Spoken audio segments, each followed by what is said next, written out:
Bueno, buenas tardes a todos y a todas. Bueno, el ítem que hoy día que continúa en la evaluación de la columna vertebral corresponde a la palpación.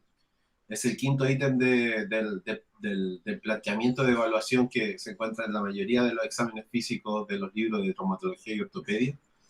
Y principalmente en la palpación, como ustedes saben desde la asignatura anterior que es TK1, la palpación es una técnica de evaluación que es muy utilizada por el kinesiólogo durante el examen físico porque principalmente a través de esa palpación se pueden detectar un sinnúmero de disfunciones a través de esta sensibilidad que es el tacto.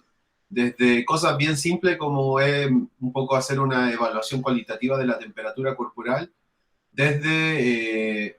hasta lo que puede ser los contornos óseos o el diagnóstico de contornos óseos que pueden estar deformados en un caso de una fractura. Entonces, verdad, la palpación, que es una técnica de evaluación, se utiliza mucho por el kine y lamentablemente desde el punto de vista de cátedra, porque es corta la clase, porque esta técnica de evaluación es sin duda algo que es técnico, más que el conocimiento viene está relacionado principalmente al conocimiento que uno tiene de la anatomía, pero es una técnica y es una habilidad que se maneja, que se desarrolla en la medida que uno la experimenta y la va usando. Si uno no hace palpación, nunca va a ser bueno palpando porque al final nunca palpa, pero sí es muy utilizada y principalmente el conocimiento de anatomía previo y ojalá completo, tanto desde el punto de vista, desde estos pilares que yo planteo, desde el pilar óseo, del pilar muscular, tendinio y nervioso vascular, obviamente permite generar información que si uno en verdad cree que lo que está haciendo es correcto, desde el punto de vista de la técnica evaluativa de la palpación, puede ser muy asertivo y ayudar mucho a poder reconocer el tipo de daño que puede haber en el tejido.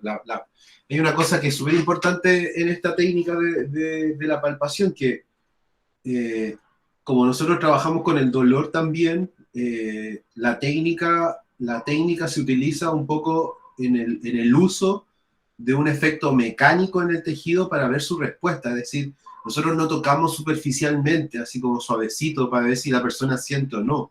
En verdad, nosotros palpamos con una fuerza mecánica desde nuestros dedos para poder generar una respuesta desde el tejido a esa carga. Y esa carga puede ser una carga de tipo compresiva, puede ser una carga de tipo tensión, puede ser una carga de tipo cizalla, o puede ser una carga tipo torsión también.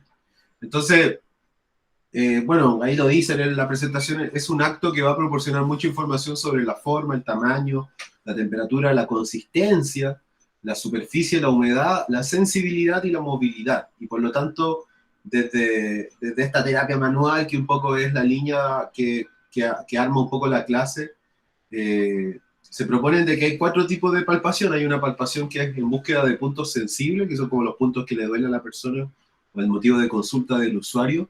Hay una palpación que es por posición, que principalmente permite un poco hacer la diferenciación entre el lado izquierdo y derecho, como por ejemplo cuando una extremidad sea más larga que la otra. Hay una palpación que es moviendo y un poco en este efecto mecánico de generar una carga mecánica y ver cómo el tejido responde a esa carga mecánica. Y hay una palpación que es por condición, que es un poco por lo propio de la patología. Cada patología tiene una manifestación clínica muy característica, entonces las contusiones, las fracturas, los esguinces, desde el punto de vista de la palpación, tienen ciertas especificaciones que le dan su característica dada por su condición. Entonces hay una palpación por condición. Entonces la palpación de puntos sensibles, principalmente la detención del tejido afectado, siempre va a ir acompañado de una provocación mecánica, es decir, acá probamos el tejido frente a una carga, frente a un tipo de fuerza. Por eso que uno, al fin y al cabo, cuando aplica carga de tipo palpación, uno puede aplicar carga, que es tensión, compresión, cizalla, torsión, y ahí fuerzas combinadas. Entonces ese estrés mecánico que vamos a aplicar en el sujeto va a causar dolor, y al fin y al cabo se entiende que si hay un tejido que está íntegro en su estructura y funcionamiento, no debería arrojar dolor frente a esta carga, debería ser capaz de soportarla.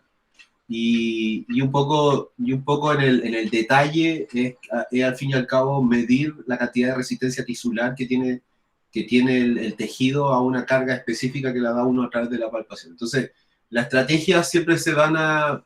Hay que tener claro una cosa, que cuando todas las estrategias de provocación en búsqueda de dolor, es decir, de tocar al paciente y decir, le duele acá, le duele aquí, le duele esta zona, y obviamente asociándola con una estructura, siempre tiene que depender de una inervación normal, es decir, el paciente tiene que tener una sensibilidad normal, y cuando llegue un paciente, por ejemplo, un neurológico afectado por una alteración de tipo sensitiva, la palpación pierde mucho valor.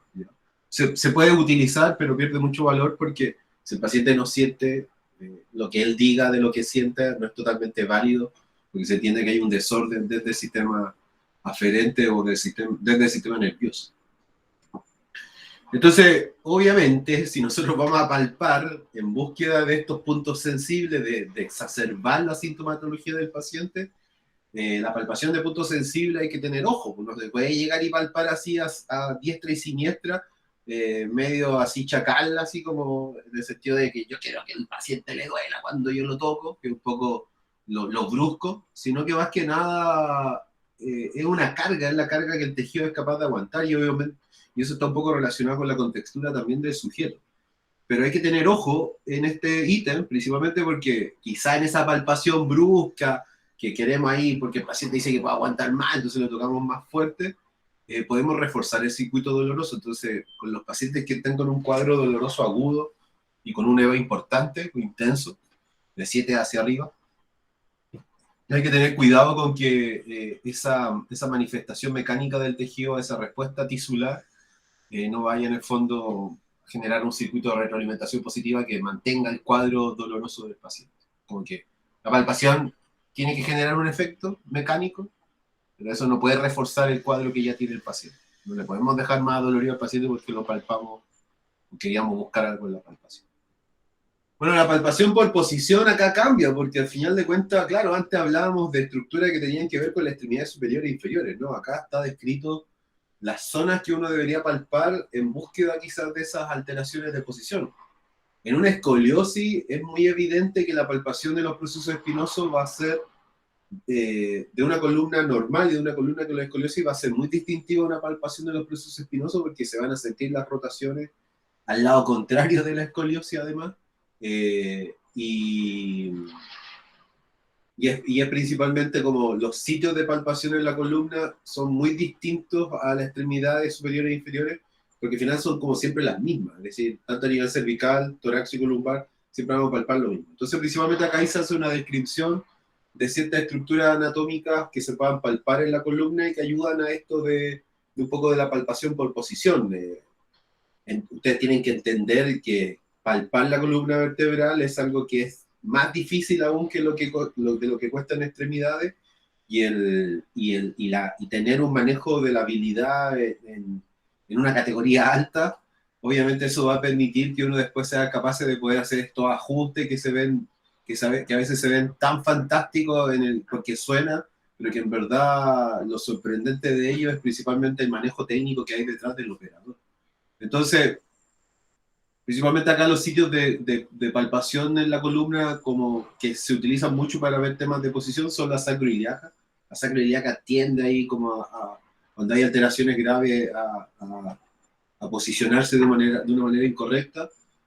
Hay todo un tema ahí entre los procesos espinosos del E4 y el E5, porque al final cuando existe la espondilolistesis, que eran estos deslizamientos y desplazamientos de los cuerpos vertebrales de una vértebra sobre la otra, claro, va a haber la palpación distintiva, está casi mayoritariamente está en esos sectores, entre el E4 y el E5.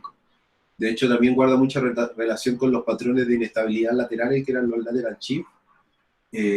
Bueno, la palpación de las rotaciones torácicas un poco relacionado con la escoliosis, y principalmente a nivel alto, la palpación de las masas laterales del atlas para poder en el fondo saber reconocer su posicionamiento en la importancia que hay del atlas con el tronco encefálico por zona de semejante. Entonces, un mal posicionamiento del atlas puede generar un desorden importante a nivel de la columna vertebral, y por lo tanto la palpación de ese hueso también ayuda mucho a esta palpación por posición. Bueno, la palpación por movilidad principalmente es lo mismo, es movimiento pasivo relacionado con con esta escala que se llama la escala de París, que habla un poco de la movilidad que tiene la estructura de la palpación. Entonces, acá el 3 es el normal, el 0 es la anquilosis, eso está totalmente inmóvil, y el 6 la inestabilidad. Y un poco lo que se hace en esta diapositiva es entregar una forma de tratamiento a ese grado de evaluación de la movilidad que podríamos encontrar en la estructura. Por ejemplo, un paciente que está inestable, que es grado 6 según esta escala de París, debe ser intervenido quirúrgicamente, y en tanto, por ejemplo, no sé, estas restricciones leves y importantes que son puntuación 1 y 2, la elongación y la manipulación y la movilización, termina siendo la forma en cómo podemos mejorar esa disfunción que podemos encontrar ahí. Bueno, hay una palpación que es por condición. Bueno, acá hay una iatrogenia por el uso de ventosas. Se utilizaron mal las ventosas y generaron quemadura en el paciente. Entonces, principalmente en la columna vertebral, la condición es principalmente temas ortopédicos, de mal posicionamiento de la estructura por una escoliosis, lateral shift, etc., una espondilolistesis. Y por el otro lado, en verdad, las condiciones de inflamación y edema no son muy evidentes. O sea, principalmente nosotros la vamos a ver de forma iatrogénica, cuando alguien se mandó un condoro en la columna, y por eso la columna está en ese estado en el que está, porque habitualmente los cuadros normales de dolor lumbar o lo típico de columna vertebral, que vendría a ser el lumbago, la cervicobraquialgia o la cervicalgia, que al final el dolor cervical, o el dolor de columna, porque al final hay dorsalgia, cervicalgia y lumbago, no tiene una condición así como muy expresiva. No es como un E15 tobillo, que el E15 tobillo siempre se va a hinchar, se va a colocar un hematoma y va a tener cierta característica. Acá no. Los cuadros más habituales de columna vertebral no tienen una manifestación clínica en condición tan clara en lo que es este ítem de la evaluación. Pero claro, en cosas iatrogénicas se observa, y principalmente la palpación de la columna vertebral va en este enfoque más ortopédico, relacionado con la posición. Entonces, obviamente hay toda una dificultad científica en torno a la palpación, ya lo hemos hablado. Dificultad, por eso que al final es muy importante destacar que este ítem de evaluación, tanto como evaluación como tratamiento, termina siendo una habilidad más que un aprendizaje. Es una habilidad que puede ser adquirida o que un poco uno la tiene por sí solo, y al fin y al cabo desarrollándola genera como una expertise en torno a esto. Pero tiene dificultades. Para enseñar, en verdad, es bien difícil enseñar la palpación. Una de las cosas más difíciles, yo creo, de poder transmitirla al alumno. Y tiene ahí un poco, eso es lo que sale en esa diapositiva. Y lo que deben tener claro ustedes es un poco hacer esta diferenciación de tejido. Es decir, nosotros palpamos la columna vertebral y vamos a encontrarnos con cosas óseas, ligamentosa, piel, cápsula, músculo, tejido nervioso, tejido vascular. Y obviamente la diferenciación, ese efecto mecánico que generamos en el tejido, las respuestas que ellos, cómo responden, son distintas. No sé, yo ya le había nombrado que, por ejemplo, en el caso de todo lo que es como capsular, ligamentoso, la columna vertebral principalmente se manifiesta en la mantención de una postura, es decir, estar mucho rato de pie, estar mucho rato sentado. El paciente que un poco tiene esa historia de columna está relacionado con un tema más articular que muscular. Es la estructura articular la que no puede mantener. Entonces, obviamente también en la palpación hay que hacer esta diferenciación entre tejidos.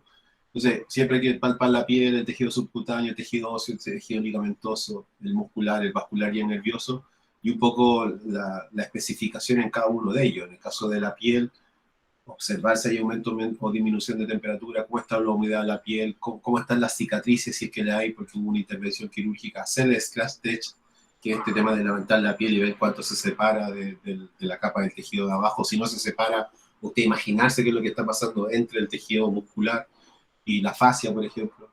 Bueno, el tejido subcutáneo, un poco toda esta fascia superficial que hay ahí en el cuerpo, y un poco cuando hay cuadros de edema, de inflamación, es importante esa diferenciación en la estructura, el tejido óseo, que acá tiene un rol importante en la palpación. Bueno, se pueden palpar estructuras ligamentosas, pero en verdad todo lo que podemos palpar en la columna está desde el proceso transverso hacia atrás. Desde el proceso transverso hacia adelante no podemos palpar nada. Entonces, también hay que tener cierta claridad de lo que podemos palpar. No puede llegar un alumno de la Universidad del Alba en un examen de título diciendo ahí en el examen de título que él palpó el ligamento longitudinal común, el común anterior o el común posterior, porque es imposible palparlo. Entonces, o que tocó el disco intervertebral, no, profe, yo toqué el núcleo pulposo y lo sentí que estaba blandito, estaba sano. No puede comentar semejante estupidez en un examen de título, porque al fin y al cabo, conocimiento básico de anatomía en base a esto. Entonces, eso es importante igual de destacar. La palpación de la estructura de la columna vertebral es todo lo que podemos palpar desde la parte más distal que tienen los procesos transversos, pero hacia posterior. Todo lo que es del proceso transverso hacia adelante va a ser bien difícil de palpar, siempre incluyendo también las facetas. Hay unas partes de las facetas que sí se pueden palpar y eso es importante también de destacar. Bueno, la palpación de todo el tejido muscular, un poco en la búsqueda del tono, de cómo está el nivel de espasmo, de retracción muscular, y un poco la definición entre lo que es el problema de siempre con el tema del músculo, si es que está corto, si está largo, si está hipotónico, hipertónico, si tiene una fibrositis, si tiene depósitos musculares, etcétera, etcétera. ¿Ya? Bueno, acá en la presentación principalmente hay algunas especificaciones en torno a cada tejido, principalmente en la piel.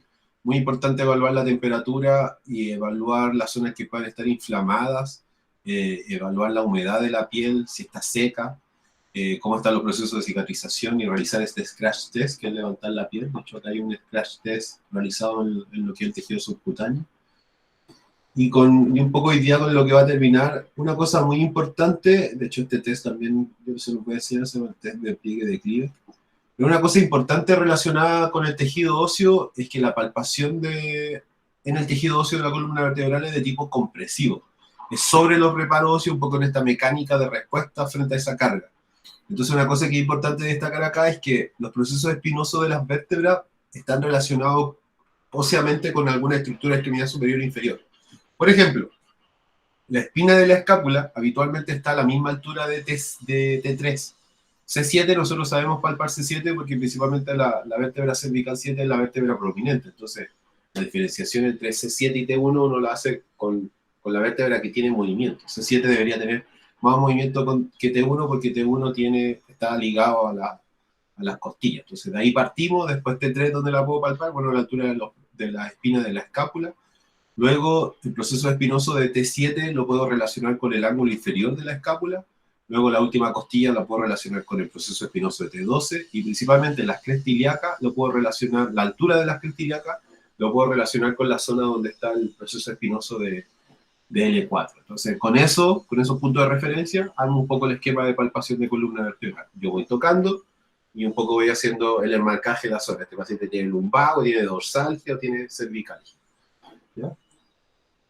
Bueno, se puede tocar la estructura ligamentosa, un poco ahí está el detalle, pero lo importante es destacar desde el proceso transverso hacia atrás. Nadie puede andar diciendo después en una evaluación práctica presencial, no, profe, que yo toqué el anillo fibroso, profe, yo toqué la vía espinotalámica lateral. No me pueden salir con ese tipo de cosas. Bueno, la palpación del tejido muscular y un poco todas las condiciones en las que podemos encontrar. El otro día, acá solamente me quiero referir a una cosa que leí el otro día. Hay toda una crítica a si realmente los músculos están cortos, ¿ya? Y de hecho eso lo voy a hablar ahí de manera presencial, pero ¿cómo podemos decir que el músculo está corto? Porque se habla mucho de que el músculo está corto, no es que tenía el músculo corto, y un poco como que al final el paciente está mal porque el músculo está corto, porque no tiene flexibilidad. Y hoy en día, hace poco salió una investigación de que en verdad el aumento en los rangos de flexibilidad no generaba mucho cambio en las sensaciones de dolor del paciente o en las condiciones de enfermedad del paciente. Pero eso, al fin y al cabo, no porque un estudio lo dijo, realmente debería ser así. Entonces, obviamente, un debate y una forma de ver el cuerpo. Pero hay todo un tema un poco en torno a si realmente un músculo puede estar corto en el sentido de corto estructuralmente. Porque al fin y al cabo, y eso es súper importante de tenerlo en cuenta, de que los músculos al fin y al cabo tienen distintas condiciones. Un músculo hipertónico, que es un músculo que tiene hipertonía y que tiene un cuadro de primera motor neurona superior, y que es el paciente que está espástico, como con el típico músculo neurológico, es totalmente distinto a un músculo, por ejemplo, que tiene un espasmo, que es cuando el músculo está apretado, pero por una contracción de tipo involuntaria, por X motivo, como una especie así como de calambre, pero mucho más fuerte ahí, músculo apretado. Y obviamente, por ejemplo, no sé, los depósitos musculares, usted no ha tenido espasmo, pero ha tenido depósitos musculares, que es la acumulación de ácido láctico, principalmente en ese dolor que se refiere llamado DOMS, que es el dolor post-ejercicio. La hipertrofia, que un músculo hipertrofiado, uno tiene que hacer esa diferencia, es totalmente distinto, por ejemplo, un músculo hipotónico. Un músculo hipotónico, un músculo que está débil, que no tiene una forma, que no tiene una masa muscular así deseable o evidenciable, y en tanto un músculo hipertrófico es distinto, así está totalmente marcado y con volumen es totalmente es diferente, hay un aumento relativo de la masa. Entonces, reconocer estas distintas condiciones del músculo es súper importante en la palpación, porque después nosotros tenemos que un poco decidir, este músculo está en esta situación, está en esta otra, pero es importante hacer la diferencia y ojalá un poco mejorar el lenguaje en torno a las cosas que decimos del paciente. ¿Realmente el músculo está corto o el músculo está en espasmo, está en hipertonicidad, hipotonicidad?